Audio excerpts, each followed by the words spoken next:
Ciudadanos del Cielo, con el Padre Manuel Horta.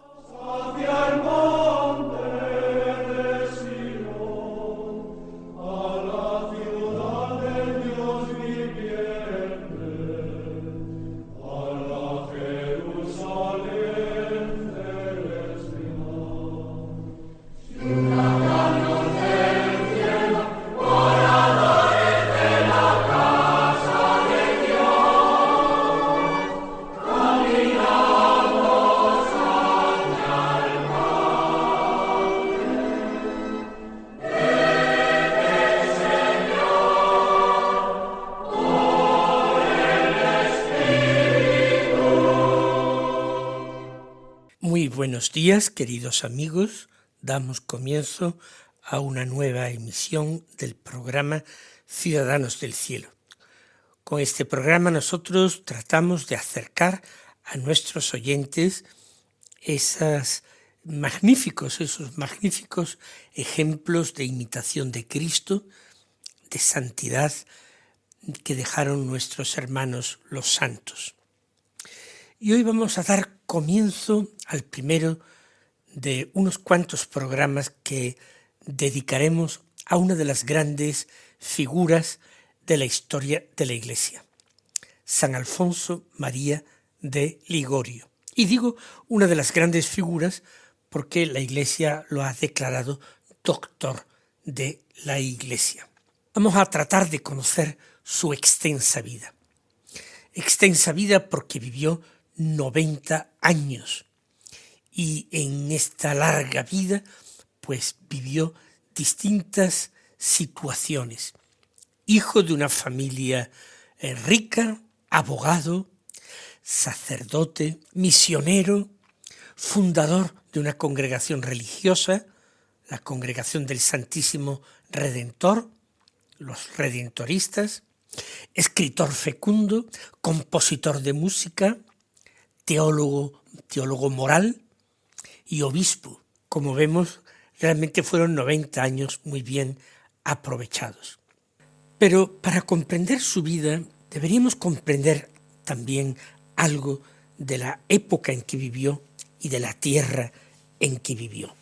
Porque él fue napolitano, pero no es lo mismo que decir ahora italiano, porque a finales del siglo XVII había en Italia muchos reinos, repúblicas, ducados, más o menos independientes o dependientes de otras potencias, y no tiene nada que ver con la Italia que conocemos hoy, que es fruto de la gran reunificación que se operó en el siglo XIX. En 1696, que es cuando nace San Alfonso María de Ligorio, el reino de Nápoles era un reino importante que se extendía por una buena parte del sur de la península italiana.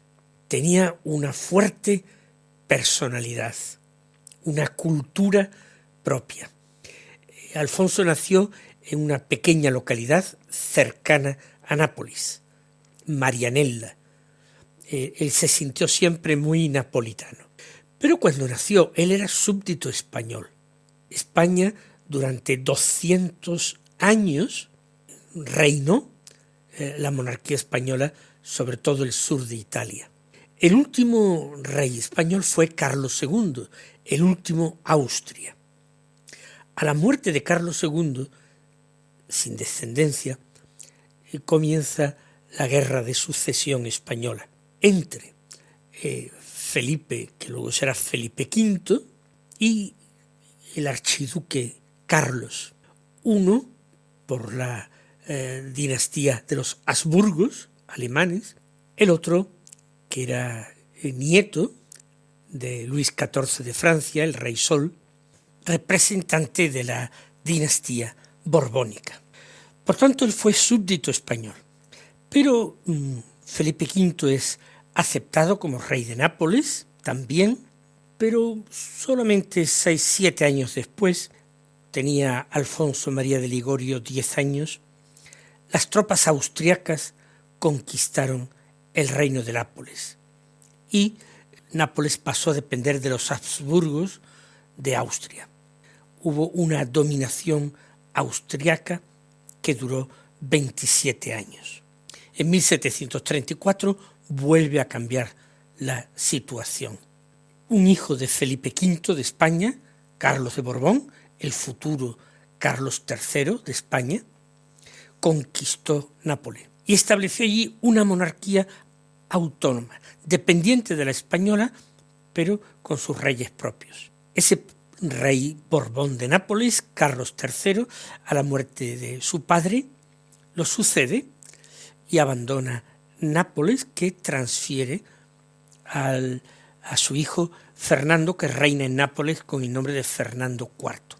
De modo que Alfonso María de Ligorio conoció, en primer lugar, la monarquía española, después el dominio austriaco y después la monarquía napolitana, pero que también era borbónica y española. Nápoles era de las ciudades más importantes de Europa. Tenía una gran vida universitaria y una vida artística, principalmente musical. En sus calles, pues, había grandes palacios de la nobleza, grandes iglesias, grandes instituciones culturales, pero también había en Nápoles barrios miserables y multitudes de gentes que vivían en una situación de pobreza muy extrema. Esa diferencia entre los pobres y los ricos marcará profundamente la vida de Alfonso en el futuro, porque él nació en el mundo de la nobleza, había recibido una educación extraordinaria, frecuentó pues los ambientes más refinados y distinguidos de Nápoles, pero Dios, con su llamada, terminaría enviándolo a quienes precisamente estaban más lejos de aquel mundo. Nació Alfonso María el 27 de septiembre del año 1696, como ya hemos dicho, en Marianella. 2 días después, el 29, recibió el bautismo. Sus padres llegaron a tener 7 hijos y él fue el primogénito. Por eso pusieron en él unas esperanzas muy especiales. Su nacimiento fue celebrado por todo lo alto, porque era el nacimiento de quien estaba llamado a conservar el prestigio familiar, el apellido, y a ocupar una posición preeminente en la sociedad napolitana. Su padre se llamaba José de Ligorio. Era capitán de las galeras reales. Había desarrollado su vida en el ambiente militar y era por tanto un hombre con una personalidad enérgica, exigente, muy disciplinada, acostumbrado al mando. Quería mucho a su hijo, como es normal, pero tenía ya para él desde pequeño un proyecto muy concreto. Era un hombre que tendría que triunfar, convertirse en alguien importante, contraer un matrimonio adecuado a su posición para de esta manera engrandecer y dar lustre al apellido familiar. Y esta fuerte personalidad autoritaria y exigente de su padre influyó mucho en Alfonso, que heredó de su padre precisamente ese aprecio por una voluntad férrea, por la disciplina, el sentido del deber, la capacidad de trabajo. La madre se llamaba Ana María, de soltera Ana María Cavalieri. Era también de una familia distinguida, pero completaba en la familia ese carácter del padre, porque ella tenía un carácter mucho más dulce y una sensibilidad religiosa mayor. Se preocupó, cuando fueron naciendo sus hijos, de que éstos conocieran la fe, aprendieran a rezar y descubrieran desde pequeños el amor a Jesucristo y a la Virgen María. Alfonso María recordará siempre con mucha gratitud esa influencia espiritual decisiva de su madre. De ella aprendió una piedad afectiva, una piedad cercana, confiada, que aparecerá posteriormente en sus escritos y en su predicación.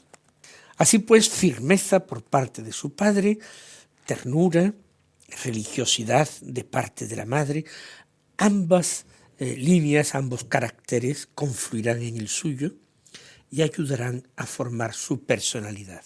Desde sus primeros años, Alfonso mostró una extraordinaria inteligencia y su familia le procuró maestros muy buenos que acudían a la casa familiar para proporcionarle allí una formación muy completa. Estudió literatura, gramática, lenguas clásicas, lenguas modernas, filosofía, ciencias, matemáticas, y aprendió aquellas cosas que eran complemento para la educación de una persona de alta sociedad. Así, la equitación, la esgrima, y Alfonso era un buen alumno, metódico como su padre, cercano como su madre, aprovechaba todas esas enseñanzas que le proporcionaban, y mostrando una gran memoria para retener información, datos y una inteligencia muy despierta para asimilarlos, para relacionarlos, y lo que es mucho más importante que todo esto, una gran constancia para no achicarse ante las dificultades, sino crecerse ante ellas. Y no solamente estas disciplinas, sino que también tuvo maestros para enseñarle dibujo, pintura, música y también composición musical.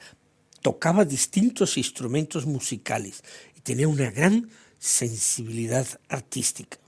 En su época ya adulta, madura, como sacerdote, compondrá muchos cantos religiosos para el pueblo. Algunos de esos cantos todavía se conservan y se cantan en Italia. Uno de ellos muy conocido es un villancico que traducido al español se titularía Tú desciendes de las estrellas. También su amor a Cristo y a la Virgen lo reflejó en pinturas juveniles. Cuando era todavía muy joven, el padre decidió orientarlo hacia el estudio del derecho. Y así comenzó pronto la carrera de derecho y avanzó con una rapidez extraordinaria. A nosotros nos asombra porque los planes de estudios no estaban configurados como hoy en día. Nos extraña el dato que leemos en sus biografías de que obtuvo el doctorado en Derecho Civil y en Derecho Canónico a los 16 años. No sabemos pues la solidez de aquellos estudios, pero realmente se justifica diciendo que necesitó una dispensa extraordinaria porque no permitía a la universidad obtener grados a una edad tan temprana.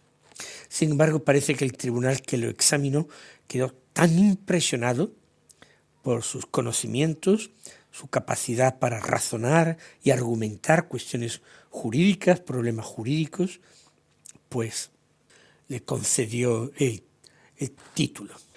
Ya era doctor con 16 años, todavía sin embargo no podía ejercer la abogacía porque no tenía edad para ello. Por tanto, pues continuó su formación práctica, asistiendo a sesiones de los tribunales napolitanos.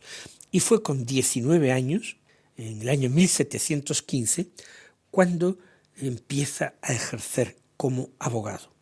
Muy pronto adquirió fama por la solidez de su preparación, por su elocuencia extraordinaria y realmente el porvenir que se abría con solo 19 años ante él era extraordinario y brillante. Era meticuloso en la preparación de las causas judiciales que él llevaba, que él defendía ante los tribunales. Era una persona que estudiaba con cuidado toda la documentación, procuraba que no se le pasase ningún detalle. Antes de aceptar el encargo, examinaba y estudiaba si realmente la causa que debía defender era justa. porque no quería poner sus talentos al servicio de las injusticias. En fin, que empezó esta carrera profesional con solo 19 años y hasta los 26, es decir, durante 8 años de ejercicio profesional, se convirtió en un abogado prestigioso de Nápoles. Según la tradición, en estos 8 años, ninguna de las pleitos importantes en los que intervino lo perdió. Y por eso su fama crecía y se le empezaban a dar asuntos de mayor importancia. El padre se sentía realmente reventar de orgullo ante esta brillante carrera de su hijo. Y todo parecía encaminar a Alfonso por esa vida brillante y también hacia un matrimonio ventajoso. Frecuentaba, por otra parte, las casas nobles, asistía a reuniones, acudía al teatro, a conciertos. No era un muchacho frívolo, por supuesto, ni había abandonado la práctica religiosa. Procuraba mantener una conducta moralmente irreprochable, visitaba iglesias, recibía los sacramentos, oraba, practicaba anualmente los ejercicios espirituales. Podemos decir que lo tenía todo y hasta Dios. Pero tras todos estos éxitos, a lo largo de los años va a ir creciendo en él una profunda insatisfacción. Empezaba a conocer los tribunales desde dentro, con sus intereses, con sus intrigas, con sus injusticias.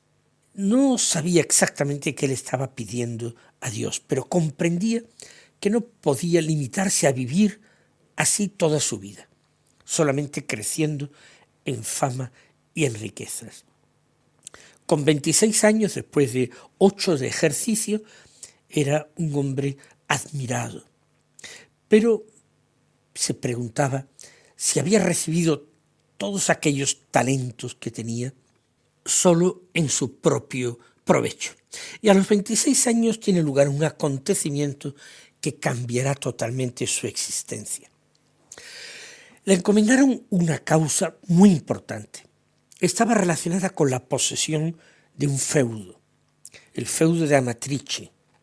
Estaban en juego, grandes intereses económicos. Y Alfonso estudió aquella causa con la minuciosidad acostumbrada y acudió al tribunal a defenderla, convencido de la solidez y la justicia de sus argumentos. Sin embargo, parece que durante el proceso se puso al descubierto de que él no había interpretado bien los términos de la causa, que no había valorado correctamente los documentos en que se apoyaban las pruebas. La causa que él pensaba que estaba ganada estaba totalmente perdida y así la perdió. Aquello fue muy sonado. Fue la primera gran derrota en los 8 años de práctica profesional. Algunos biógrafos se empeñan en decir que quizás había sido víctima de un engaño, de una maniobra, de una injusticia deliberada, pero no pasa nada si admitimos que él pudo tener un error profesional, jurídico, por supuesto inculpable, actuando siempre con honradez. Él terminó admitiendo esta posibilidad, que se había equivocado. Pero la derrota lo dejó profundísimamente humillado. No estaba acostumbrado a ello. Ese abogado que parecía invencible ante los tribunales había fallado en quizás la causa más importante de su carrera hasta ese momento.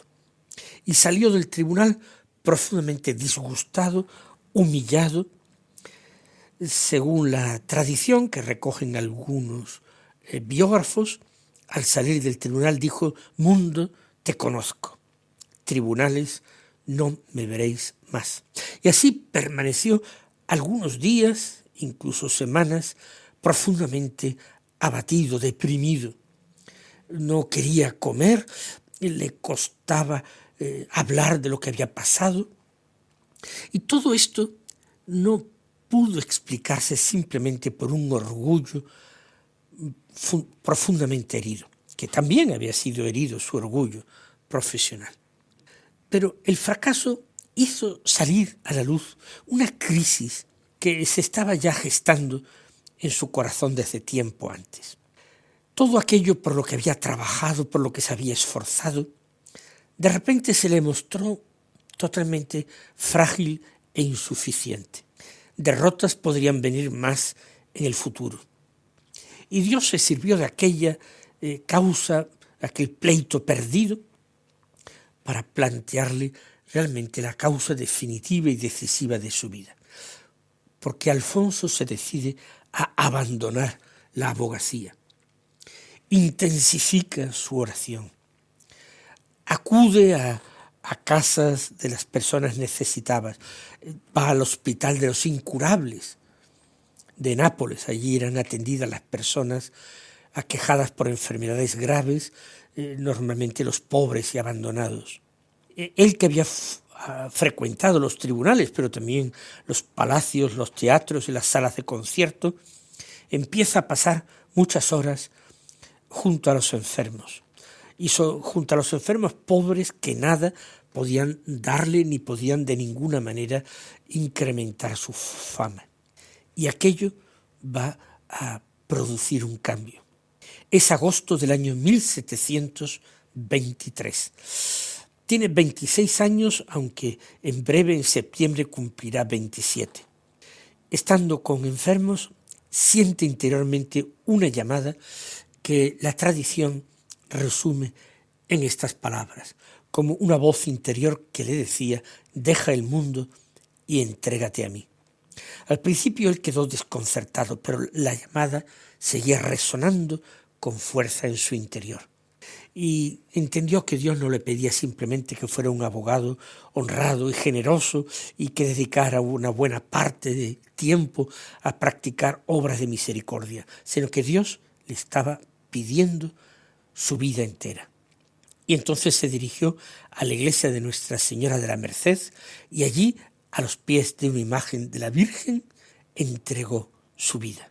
Quiso ponerse bajo la protección de la Virgen desde el principio para comenzar una vida nueva. Y le dijo inmediatamente a su padre que deseaba hacerse sacerdote, lo que causó el escándalo, la oposición fuerte de su padre, que no estaba dispuesto a que su hijo abandonara una carrera tan brillante después de todos los esfuerzos que le había realizado para darle una formación tan extraordinaria. Eso provocó mucho dolor, pero él perseveró en su decisión. Todo esto lo veremos ya en el próximo programa. Hasta entonces, mis queridos hermanos, recibid la bendición del Señor.